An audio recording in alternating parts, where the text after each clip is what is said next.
Hey, Mystic Michaela, spiritual family. Welcome to Know Your Aura with Mystic Michaela. Today, we are talking about the elusive TriColor aura. Do you have 3 aura colors? Most people only have 2, but today we're going to talk about what it is to have 3 and what that feels and looks like. But first, hey, Scotty.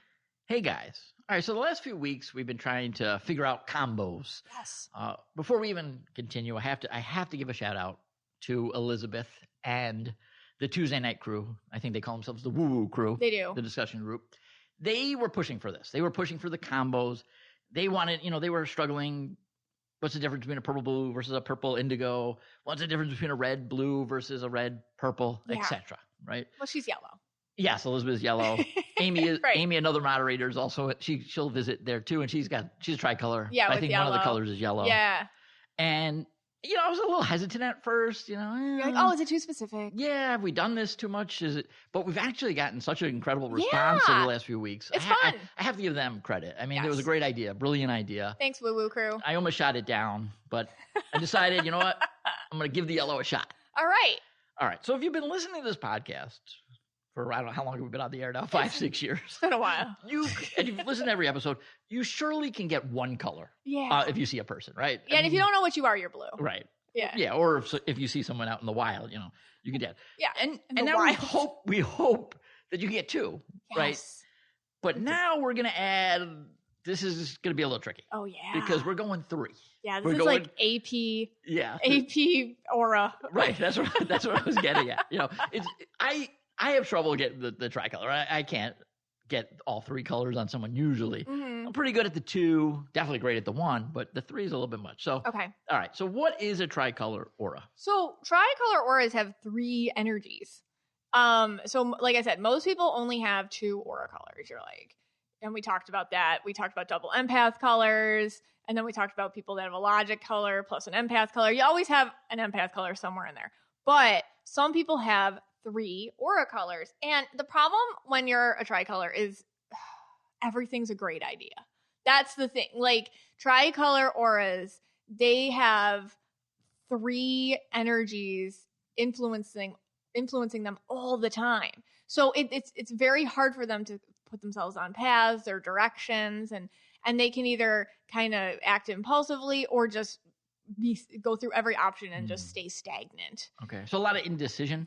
I would say indecision is like a really big way to describe it. Okay. Yeah.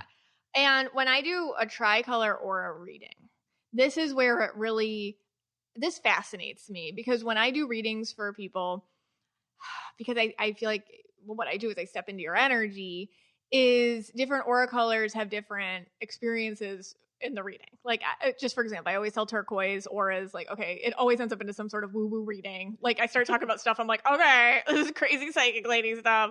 Or what I warn indigos anytime I talk to an indigo aura, I'm like, okay, we have to make sure we stay talking about you, because we're going to start talking about everybody else in your life except you. So every aura color kind of has its own influence on the reading. When I read a TriColor aura person, it's circular. That's the only way I can describe it. Once I start doing the reading for them, the patterns of message are interloping. And I'll even warn them ahead of time. I'm like, okay, you're a TriColor. So the way that it works for me is that I just let spirit come out, however it's going to come out. And usually it jumps all over the place. But then at the end, we'll find some sort of amazing cohesive pattern in like a circular roundabout way that you'd never see coming. And when I read TriColor auras, what I've realized is this is how you guys think. And this is how your lives play out. And it's like the reading itself becomes like a microcosm of how you just deal with life in general. And it's not linear. It's not, and it's even less linear than when I talk about double empath auras, for example. Usually logic colors have a more linear path, but TriColor auras have a very loopy kind of way to do everything, but it does move you forward, just not in the way that you'd expect. It's kind of like playing, what's that? It's kind of like foosball. I don't know. So anyway, so it's all over the place, and it'll get there. You just have to be patient. Oh. Do you feel it like a windstorm when you're reading these people? Like yes. A windstorm is going on? Yes. I feel sorry for TriColor auras Yes. Only because it's exhausting. Like, I feel like I love reading them. They're usually very adaptable and they're used to this. And this is just how their life is. So they're used to it. But when you step into it, like, I was like, whoa, that's a lot, man. And what happens is society tells you that if you're not linear, which you are linear just like in your own loopy linear way, but if you're not, what everybody else expects, there's something wrong with you. So a lot of times TriColor auras internalize, oh my gosh, I'm doing everything wrong, nothing I do is right. And it's just such an internalized agreement inside of themselves. You have to really go in there and be like, no, you're fine. But yeah, it's very different. It's a different kind of reading. That's why I've been warning them lately before I even start. And it's so just, and this is just, do you see that right away? Like, you're like, yep, TriColor coming in. Yeah. Like, you see there, because they have to send in a photo. Yeah. And then you see it, TriColor coming in. Yes. Okay. And then you can see like which color tends to lead the pack. The dominant color. Yeah, and your dominant color that is based on so many things. Most importantly, your programming. So your role in your family, how you were raised, what you got the most pats on the back for, how you survived. Usually your dominant color is going to be one you lean on because of those things. And that could always switch. It can always switch. Yeah, because sometimes I'll see your dominant color kind of then playing out more in career. But then in relationships and stuff like that, you don't want that dominant color playing. Like, you want one of your other colors kind of coming to the forefront there. But it can be really hard, especially for TriColors who date, because, you put out the dominant color for work or family relationships in dating, and then you are like, hey, why aren't I matching up with anybody? It's like, that's not the color that wants to find, that wants to lead the way in love. So you have to kind of find, when you're TriColor, which energy is for this. Because you might have an energy for hobby, an energy for motivation, an energy for productivity, for work, for love. So it's kind of juggling. It's juggling auras. That's what that is. Okay. But in the end, even though like your energies when you're a TriColor, I noticed, can act seemingly separately, they're actually not. Like, they always come together. They always go out into their own ways in your life and then come back with a meaningful lesson that all interconnects.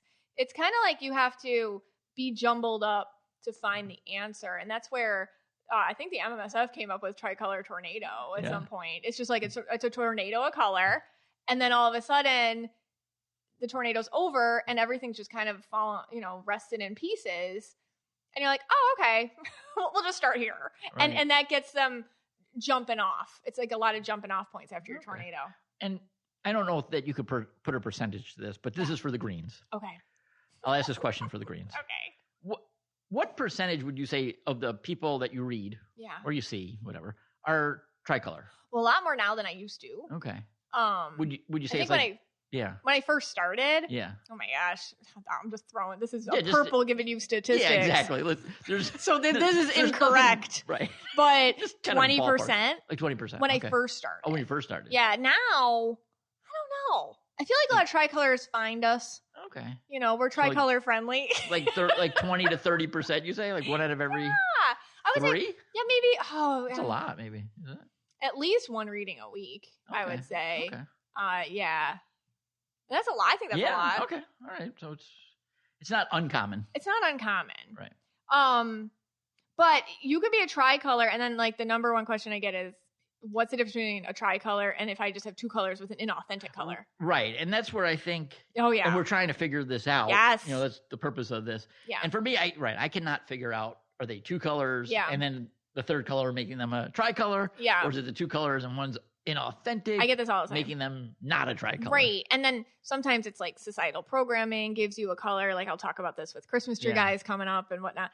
And it's a little different than like an authentic TriColor. And then the other thing is you have to, before I get into the difference, let's take kids out of this for a second, because kids' auras, very common. I'll see like, 3 colors on a kid, and then it narrows down to 2 into adulthood. And that doesn't mean you lost anything or whatever. I think kids are just more try it all, TriColor like that.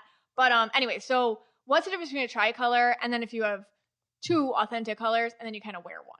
Right. It's how it feels. When you're a TriColor, every single energy feels authentic to you. Now, a lot of it, when I say feels authentic, that's like the whole crux of the entire podcast. So that's a lot. Sure. I'll give you my own example. Even though I've been seeing auras my whole life, being authentic and really feeling myself and living authentically, as I talk about, has been a process for me too. If you had met me, well, like you did, Scott, what in the middle of my teaching career, for example, you would think, I would tell you, if I didn't know any of this and I was listening to the podcast, I'd be like, oh, I must be yellow. Well, if I'm purple indigo, and I am super not yellow. Right. But that is a color I wore inauthentically for like years to get through school, to get through work, to get through just life, just because my indigo needed everyone to think I was normal. Okay, I wore an inauthentic color of yellow in order to do that. And if you had met me as like a student in grad school, I had a reputation with my fellow classmates, like, oh, Megan, she'll ask the question. Oh, Megan, what's going? Like everybody asked me. Right. Can you believe it? Right. Like, what are the instructions? And I was like, oh, I knew everything. I was like, but I was insane, you guys. Like I had an anxiety condition daily. I was not okay. Right. Like I was actually over planning to the point of like stress. Like if I wasn't planned out 4 months ahead of time, I was having a panic attack for real. I'm not just using those words. Like I had actual conditions with this. And that's not natural. Okay. So when you're so you had 3 colors. One was inauthentic. One, and right. And my point is it didn't feel good. Okay. When you're your authentic colors and you spend time with yourself and you give yourself self-love and you work on yourself and whatnot, all your energies feel good. They feel okay to you. They, not everything's like a piece of cake, but you at least feel like you're doing things naturally. You're not trying harder than you need to. Now sometimes for you that I guess that would be yellow. Yeah. Does try to creep in there. Oh, it does. From time to time, like if we're going to the passport office or at the airport, probably especially now at the airport. Oh, God. It creeps in there and we have to calm you down. Yes. So that's how we know it's not real. And no one likes when I get we yellow. We don't like that. Yeah, like yellow mom. We like the purple, indigo, even, keel. Yeah. And and that's the other thing, like the people around you will react to your inauthentic aura color. They're like, okay, especially if you've got kids. Right. But in your daily existence, we don't see that anymore. No. Okay. No, but yes, and that's the other thing, like inauthentic colors will come out in situations where you really have to push yourself to do something you don't want to do. Okay. Like I was never yellow, like watching TV on the couch or being with you at home or on a trip or anything. Like I was never wearing that color. It was almost like, oh, I'm on vacation. Whoo, drop a color. Right. Like if you ever feel that way, that could be an inauthentic aura color that you're dumping. Okay. Well, and how come sometimes, like, I assume you've never seen it. You've told me you've never seen another color on me. Right, I've always been red, blue. Yeah, there's never been another color. Yeah. How come how come I've never thrown on a color, or like you did, like you threw on the yellow? How come some people don't throw on the color? That's a great. Like, why don't I ever throw on another color? I think it has a lot to do. That's a great question. I really feel like the ability to borrow another color comes from a couple places. One, the strength of your empath aura. So if you're like, well, everybody has an empath aura. If that's kind of leading the way, empath auras like your blue, indigo, turquoise, purple are a little bit more absorbent, especially the blue, indigo, turquoiseness are a little bit more absorbent. So they might be more willing to absorb into another color or borrow a color in order to get something done. So a double empath would be empath would be even more able to do that. So have you ever seen our Bree, older daughter, red, purple? Yeah, have like you ever seen her wear a color? Sometimes she'll wear blue. That's when she's not feeling great about herself. Oh, okay. And then Abby, purple, turquoise, our younger daughter. Abby's actually quite okay. You ever seen her throw on a color? No. Never. Not yet. Okay. Which I hope I can keep her that way. Stuck in that turquoise. Well, she's 10. That's good. And the purple. She's really actually extra stubborn about it, which I think is her way. Although that's not true. When she had the yellow teacher in 3rd grade, she wasn't yellow, but she was trying it on, leaning into it. That's different though. But that's like kids. That's like kids being kids. All right. So what I can kind of surmise from this is that you yourself, if you're feeling something off, whatever, or anxious or nervous or something like that, then you're probably wearing the color and you're not a tricolor. Yeah. And then if you're looking at it for someone else, like you want to tell, is my husband a tricolor or whatever, then you're probably looking for the characteristics of them being it's like who they actually are. Yeah. And they feel good. Okay. As they're being that way. You know, Right. it's not like a negativity that comes with them. Like with that, it's not like an anxious energy that's accompanied with it. The other thing I think why you would put on another color in general has to do with programming. You know, like I have to be a pleaser, or I have to be this, or I have to, you know, for survival. And we've talked about that a lot on here, but yeah, it's I've never seen you wear one, so I think that's funny. And you can't whatever you think fastidious, right? And I check my grandma. Right. Grandma. My grandma. Going back Oh my gosh, you just went to Long Island. Going back to Long Long Island and my grandma Megan. There's the voice. I told you all that is what he sounds like. Yep. There it is. There's the proof. That is grandma. Checking my grandma. Okay. Anyway. Okay, you checked your grandma. And I did all these yellow things. Like I actually took like measurements of, you know, for cooking and all that stuff. Okay, gotcha. Would then yellow just appear in my aura or no? No, but we talked about this. Like some people wear like the GSG. Yeah, they get but stuff for me, done. it would be like they know that I'm faking. You like yourself too much to try to be somebody else. I think that's like just you like the way you do things too much. Okay. You would need a certain amount of like, okay, I need to try something different. You know, that's why sometimes when people wear an inauthentic color, I say this all the time, is because you don't feel like you can get through life authentically as yourself. Like it's such a deep subconscious sad agreement that we all can relate to. Like I can't do this as myself. I have to wear another color. Okay. You know, I have to wear another energy. I have to wear a mask. I have to be someone else. Like I don't think you have that experience a whole lot. You're like sitting there like spelling stupid, you know. All right. Who cares about grandma? I guess what you see kind of is what you get. Yeah. With me, it's just some people what you see is what you get. Don't have this problem. All right. That's right. Okay. All right. Let's take a quick break. We're going to come back. We're going to talk about color combo configurations. One purchase, 0 regrets, and infinite pleasure. Our new sponsor, Beducated, it has blown my mind. And this Black Friday, don't buy more. Invest in your sex life instead. Join with 65% off. That's only $69 a year. Beducated has 150 plus online courses on sex and intimacy created by the world's top experts. There's a huge variety, everything from self-pleasure to kink in one place. It includes video tutorials, practical exercises, and reliable information. Let me tell you what I have loved about Beducated. Pelvic floor. This is so important, ladies. And the amount of information they have given me on strengthening my pelvic core for my own health with videos, PDFs, coaches. It's done in a professional way, and it's so very necessary and helpful. And they have so many amazing courses on all sorts of things that can really assist in your relationship with yourself and your partner, all in one spot. You are going to want to sign up for Beducated. You're going to want to use Aura 69, that's the code, at Beducate, BEDUCATE.me/Aura69.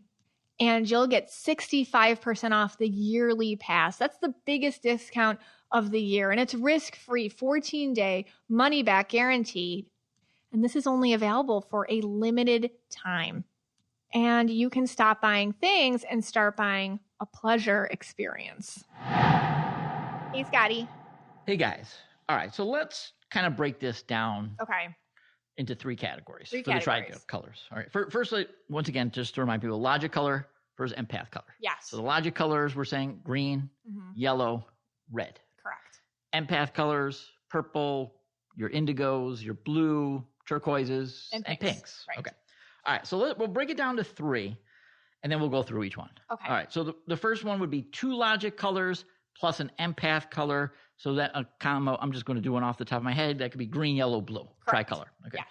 We can do 1 logic color plus 2 empath colors. Off the top of my head, yellow, blue, and purple. Correct. And then 3 empath colors, right? No logic colors, such as a purple, turquoise, indigo combo. Correct. All right. So let's start with the 2 logic and an empath color. Okay. Don't see this a lot, but I would say the most common 2 logic colors plus an empath color, TriColor, I would see is a green yellow combo. So like green yellow blue, green yellow turquoise, green yellow purple, green yellow indigo, like that. Okay. That's like the most common authentic one I'll see. Is that gender based or no? Doesn't matter. Doesn't really matter. Okay. sometimes this does happen because it's like a green-blue girl. Okay. Little girl who grew up, and I talk about this is where gender does get a little messy because it's really hard for green women to stay green, kids to become green women. So sometimes they'll wear yellow, but it becomes so ingrained, it feels more authentic than not at this point. So anyway, so green, yellow is the most common. Now, I will see red, green plus blue all the time. Okay. I did a whole episode on this. Right. I called it the Christmas tree guy. Right. And you usually see gender in the male gender. Totally. This is episode 229. It's called Accommodating Other People. This I see in men constantly. I started calling them Christmas tree guys because they were like always red and green. And usually it's with blue. Sometimes it could be with purple, sometimes with indigo. But that if you're interested in that's because they're accommodating other people. And it's usually that's like a red blue boy or a green blue boy, but then they grew up and they didn't drop their authentic color, but they had to pick up the opposing one. And this is just because of what our society and culture does to men specifically. But it doesn't feel inauthentic to me. It feels very authentic to them again at this point. It's been so ingrained in them. And we've done other episodes about how powerful society and culture is to one's energy. Okay. That's why I like to see, usually I read women. So when I get your boyfriends or your brothers or your husbands or whatever, I like to see, okay, let me see him as a kid, but if let's say I say, oh my God, they were a red, blue kid, right. But they are so green now too. Right. It feels authentic, but also it's a little bit. Now you can go back to episode 229. Yeah. But just because we do have mostly female listeners. Yes. And let's say you're trying like what's those like a couple tells like they're not just a red blue like me. Yeah. They're the red green blue guy, the Christmas tree guy. Number one, Christmas tree guy. Number one tell is they are most concerned over their own happiness with being a provider, a helper, a caretaker. So usually there's like fathers, husbands, son. Like this, they're very, very attached to the character and their own character and the services they provide to the family. So that is, and their work usually is not their passion, but it's regular and stable. And it usually involves a red and green component. So they're doing, for example, a green person thing in a red person way. So they might be selling farm equipment, and that's like red is sales, green's the equipment, things like that. They or opposite. They could do something green in a red person way. Like they're an engineer, but they're repeating themselves all the time. They're constantly like fixing and teaching other people how to fix. I can't talk green. Okay. Like some mechanical thing. Right. I don't know. So yes. Okay. And usually when they come home and they cannot handle conflict or drama, they come home and they're like, this is it. They want dinner. They want their coffee. They want their whatever, their game on TV. Just everyone has to be happy. I did, like that. They're very low drama. And usually they're just funny. Like they can be very sarcastic and dry sense of humor. They just they can't handle nonsense is a big thing. Okay. And that they're not the red, green, blue combo if they're someone like me and they pay $212 to have someone come out and tell them to defrost their fridge to get it to be working. They have the green attributes with the red attributes. Yes. All right. Okay. Got it. And then red yellow combos, I honestly don't see those a whole lot in an authentic way, in an authentic TriColor way. Okay, so what is overall? I wanted to talk about if you have two logic colors plus an empath color, because overall, no matter what the two logic colors are and the empath color is, this is the number one thing I see as a challenge, and that would be they never think they're empaths. They don't connect with, like when we talk on here about empaths or blue auras, even if they're a blue, or we talk about, I can't put the fork away from the spoon, or personifying items, or crying at the drop of a hat, or getting emotional at movies. They're like, nope, that doesn't happen to me. Nope, that doesn't happen to me. When I talk about traditional like blue or indigo things, they don't connect with that so much. They're usually really caring, kind, helpful people. They just don't fall into like the whirlwinds of emotion that other people do, and they can have a harder time connecting with extreme emotions like passion or sadness. Everything's kind of muted in them usually. And they do need to practice more accessing their emotional state, which is hard because like if you're already kind of like this in our world, that's a huge win in the 3D world, not to get so swept up in the emotional things.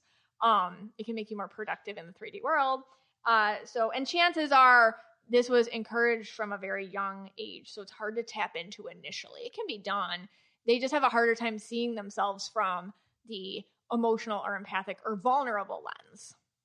So that's what I see with the 2 logic colors plus an empath color combo. Okay.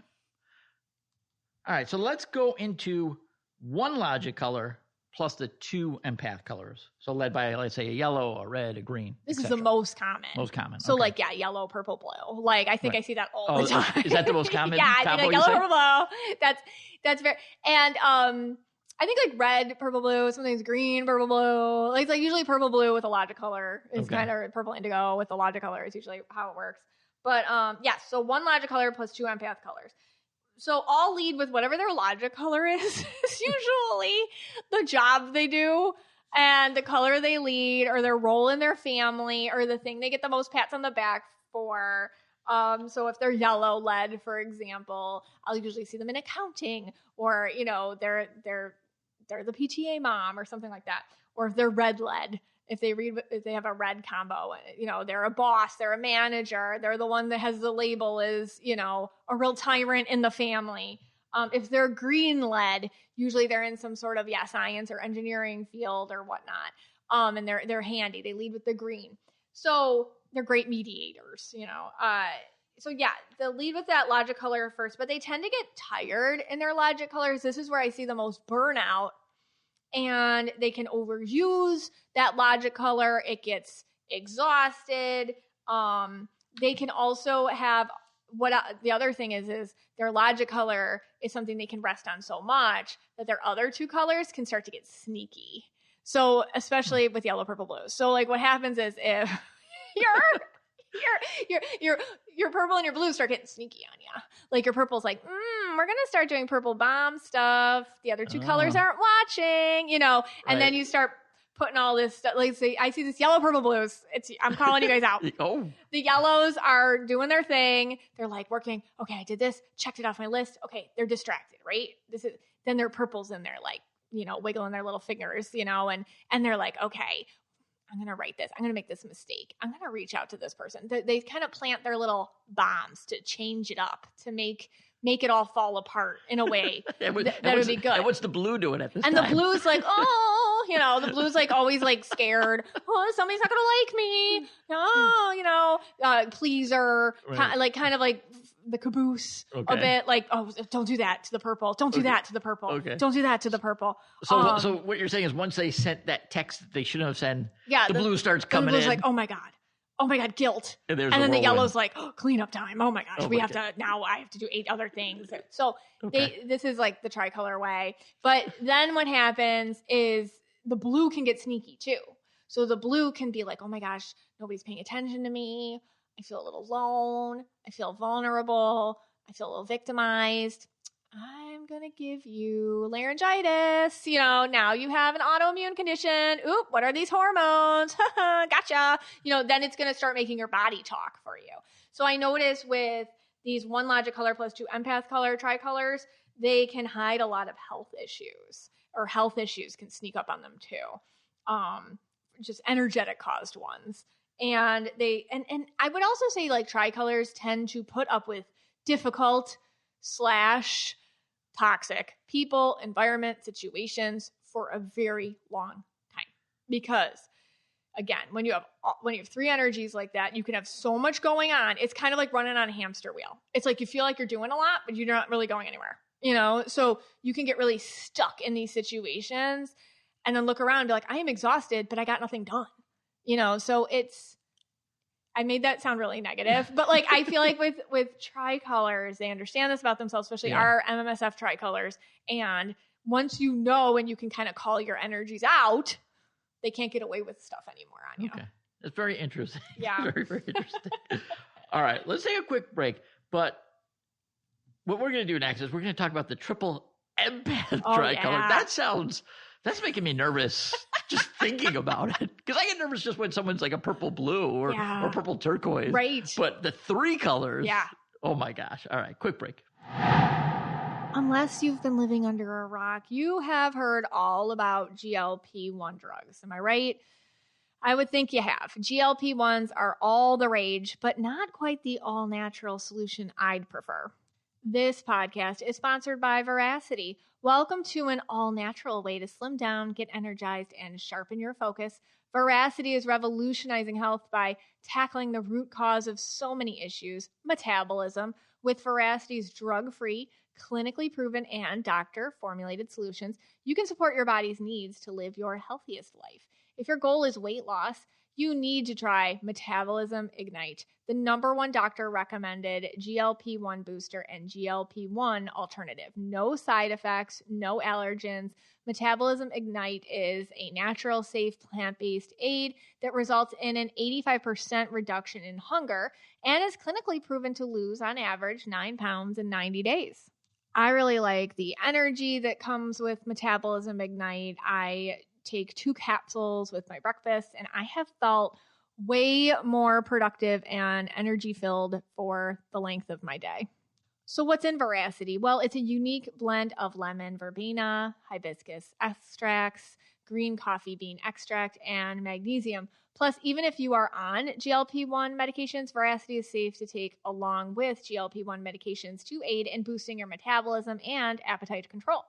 Veracity isn't just for weight loss. They have a wide variety of supplements for managing stress, gut health, burnout, and more.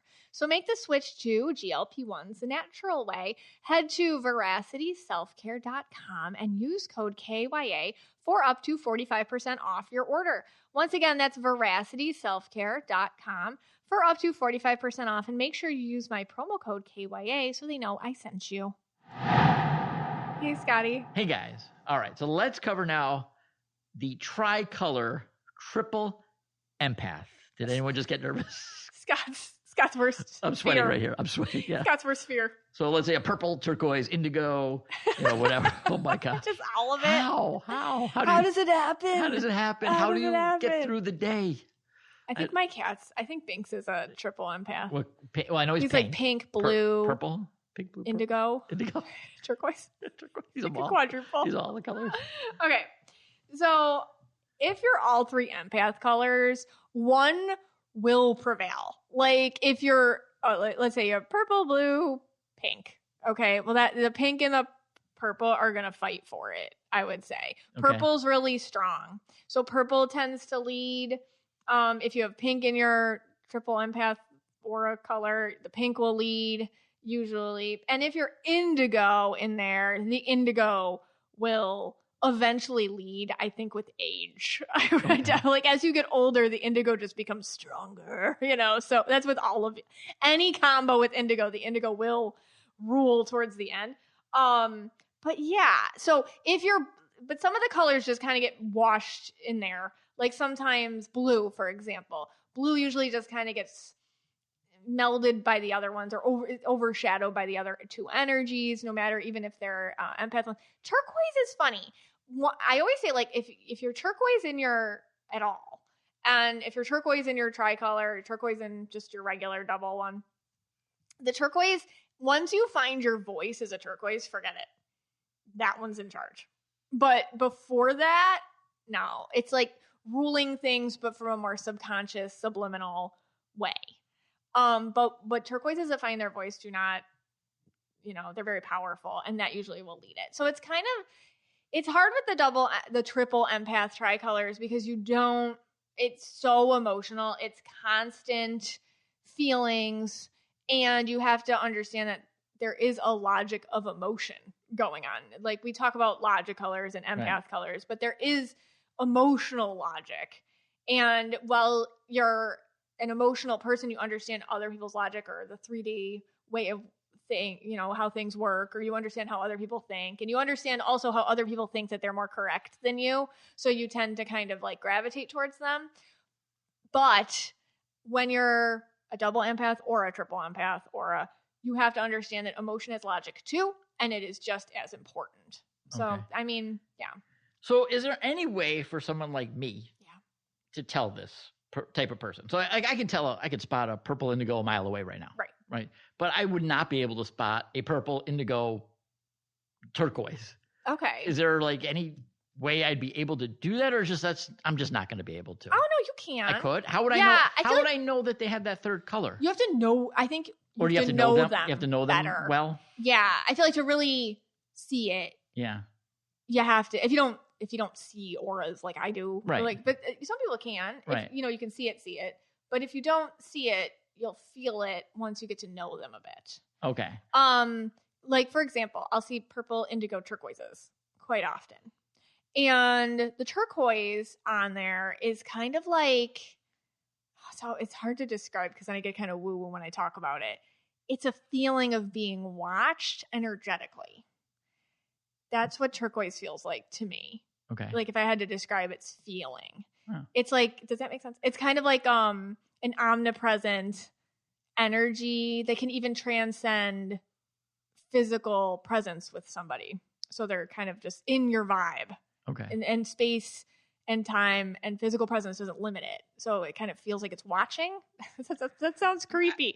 I mean, you lost me, but I'm sure most of the listeners know what you're talking about. And then indigo in there kind of feel more, indigo energy is very pain body oriented. So when you're around somebody who's indigo, you're sensing them kind of picking up where your problems are. So when you're around an indigo person, you're usually just telling them stuff you don't tell other people. And as you're saying it, you're like, why am I telling somebody this? I never tell anybody this. Because you sense their energy is kind of like a place where they're welcome to hear it.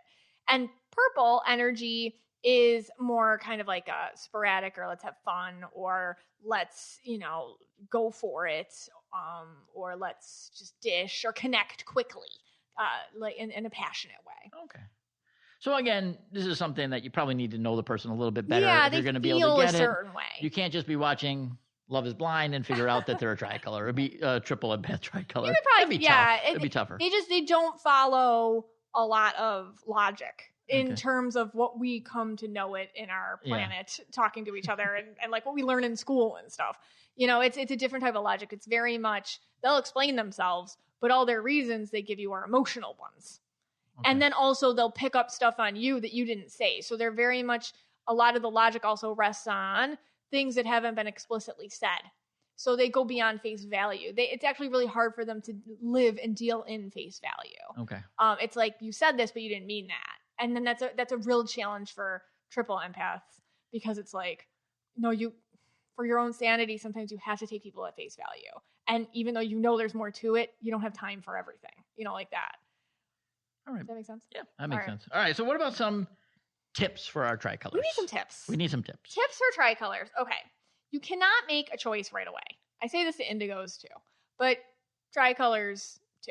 You can't. So like, where am I going to school? Where am I moving? Where am I getting my job next? Where's my kid taking gymnastics? I don't know. Like, you can't like sit there and have a decision right away. And I know that's frustrating. And it seems like everybody else makes these choices a lot easier than you do, but that's okay. It's necessary to sit with things for a day, 2 days, a week or so. My recommendation is get a calendar. If you're sitting with something, circle the date, be like, today, this is how I feel about it. And then give yourself a timeline and, circle the next 2 weeks later and circle the date. Be like, on this day, how do I feel versus how I felt when I started? And like, it just gives you a chance to plot your own growth, plot your own understanding of how you've come and how you think and how you slept on it. So you got to sleep on things. Another one is crash outs, as the children say now. Having a crash out is actually normal for a tricolor. You can call it a tricolor tornado, a tricolor crash out. It could actually be part of your process. And that's okay too. Like, sometimes you got to rip things up to understand how you want to piece them back together. And that could be part of your process, and that's okay. Does it look neat and tidy? No. But is it part of who you are and how you think, and is important for you to hash stuff out with yourself? Yeah, and that's okay. And then finally, when every idea is a great idea, which I think is the number one thing I see with tricolors. Every idea is a great idea. You can feel unsuccessful or without direction, but honestly, this is a gift. This is such a gift for you. You have an ability to see all pathways, not just one. And that's actually very 5D coded, or the language of the universe, the language of our souls. There's not just one way to get somewhere. It's so funny because, like, if you think about the way just roads, right? Like, if I want to get to the supermarket, there's maybe 2 ways I can go. There's 2 streets I can take. And that's because they've been plotted out and mapped, and those are the ones you're supposed to take. But if I were like a bird, there's like 100 ways I could get there. TriColors are more like the bird. There's like 100 ways you can do something, and they tend to see all of it. Does that make sense? Yeah, that makes sense. All right, maybe I got some tips too. Oh, give me your tips. Let me think about this. All right, so, and I actually might have another way now to spot TriColors out in the wild. Oh. So let's say you go to like Baskin & Robbins, and I just picked them because they have 64 flavors, right? There's many, many flavors. Right. And if like you have a TriColor in front of you online, at like let's say Baskin & Robbins or the ice cream shop or wherever, they might take a while, right? Are they going to be the ones that are like test tasting every flavor and like trying that flavor, then that one, then they decide on that flavor, then they go, let me get that flavor. Depends how blue or indigo they are. Yeah. Because otherwise they're just ordering vanilla every time and just like eating it sadly in the corner. So my tip is, like, if you don't want to upset the red behind you, just maybe go to a ice cream shop with less flavors. Or look at the menu before. Yeah, right. Or like, let's say you're going out to eat. Don't pick the Cheesecake Factory. Because the Cheesecake Factory has like a menu. Yeah, it's like a book. It's like a booklet. You get like a booklet. You do. You go through it. There's like hundreds of pages. Yeah. Thousands of items on that menu. So many items. How does the chef know how to make all those menu items, by the way? I have no idea. Like, how do they know how to do that? I don't know. But yeah, so don't go to the Cheesecake Factory because, like, there might be a red sitting at the table just waiting for you to order. Yeah. And, like, when a red orders, it's just what? Okay. You always get the same thing. Yeah, like hamburger. Right. Okay, done. But, we don't want to, should I get this or that? Or maybe back to that. All right, so too many choices. Too many choices. Limit the choices. Maybe don't go to like a store like Home Goods where they have like thousands and thousands of items just laying around everywhere. There. Yeah. That's the thing with like Home Goods. Like we go there sometimes and like we'll get some things. Yeah. And it takes like forever to go through all the aisles and everything. And then they got like 2 little things. And then like then you get to the checkout line and there's like 100 people in the checkout. So I like I just throw it. That's how the aisle has so much stuff in it. Yeah. I just throw it back. Just like I'm not waiting a half hour for this. I just toss it back. You've been like that since I met you. Yeah. But the place for me, and I'm not a TriColor, but the place for me that actually is the hardest is Starbucks. And because there's so many choices, there's so many words. Like you can't just order coffee there. No. There's like 4 different adjectives. Yes. Before the word coffee. Yeah. And I don't even think they use the word. I don't even know if I'm getting coffee there. Any word can change your order. Any small little word. That's right. And can change your order completely. And we went there, the drive-through the other day, and usually I drive, so usually the person that drives has to say the order. And I literally felt like the guy from you ever see the Goonies? Yeah. Chunk. Yeah. The guy, they keep him in the basement. Yeah. And he gets trouble like talking. Babe Ruth. Yeah, Baby Ruth, whatever. That's what it feels like when I get to the line. I can't get the words out. We pulled up to the Starbucks drive-through. We were with the kids, and Scott was driving, and he just rolls down the window. He's like, say what you want. And then like I say my thing, and Abby's thing, and Bree says her thing, right. And then you're just like, and we're like, are you okay? Like, are you having like a mini stroke? I was just like, Bree, just order what I want. And you're like, Bree. And then she says it like real quick. And she's like, the thing with you is you ordered something with like 10 words. Well, everything. It was like the pecan latte, cold foam, half brew. I can't even say espresso, not espresso. I can't even. Everything there has 10 words. You wanted one of the real like flowery drinks that you were kind of embarrassed to order. It was like pecan crusted. Well, the good news is now that gingerbread man. The good news is that Bree is old enough to order now. Yeah. Because it used to be, I would be the one, and I would say everyone, and you guys would have to tell me word by word each order, and I would do all the orders. So I'll be like grande, mocha, frappuccino. Right. Latte. Yeah. And then, all right, what's your order? And so that was like painstaking. I think this is a common experience for people. Or I see people like online, like they record the voice memo of their wife's order and they just play it. That's not a bad idea. Okay. like 20 words. Yeah, I hate ordering at the Starbucks drive-thru. I mean, I just want iced coffee. Give No, me iced you coffee. don't, though. No, I do. You don't. I do. You don't. Nice try. Grandma. You, Grandma. you don't. Because we'll go by and you get hooked by like whatever their promotional is, which is always like a 10-word long situation. I feel like the pecan-crusted gingerbread man. Yeah, okay. This is why their stock price is in the toilet. See, there's too many words. It's cutting down, it's taking too long to order. Yeah. And then thus sales are going down. That's my Okay. theory. So I'm going to talk to the CEO of Starbucks There and tell you him, go. cut the words down so we can For order. the TriColors. For the TriColors. And me. All right. This podcast is for you and about you, and we're so glad you spent some time with us today.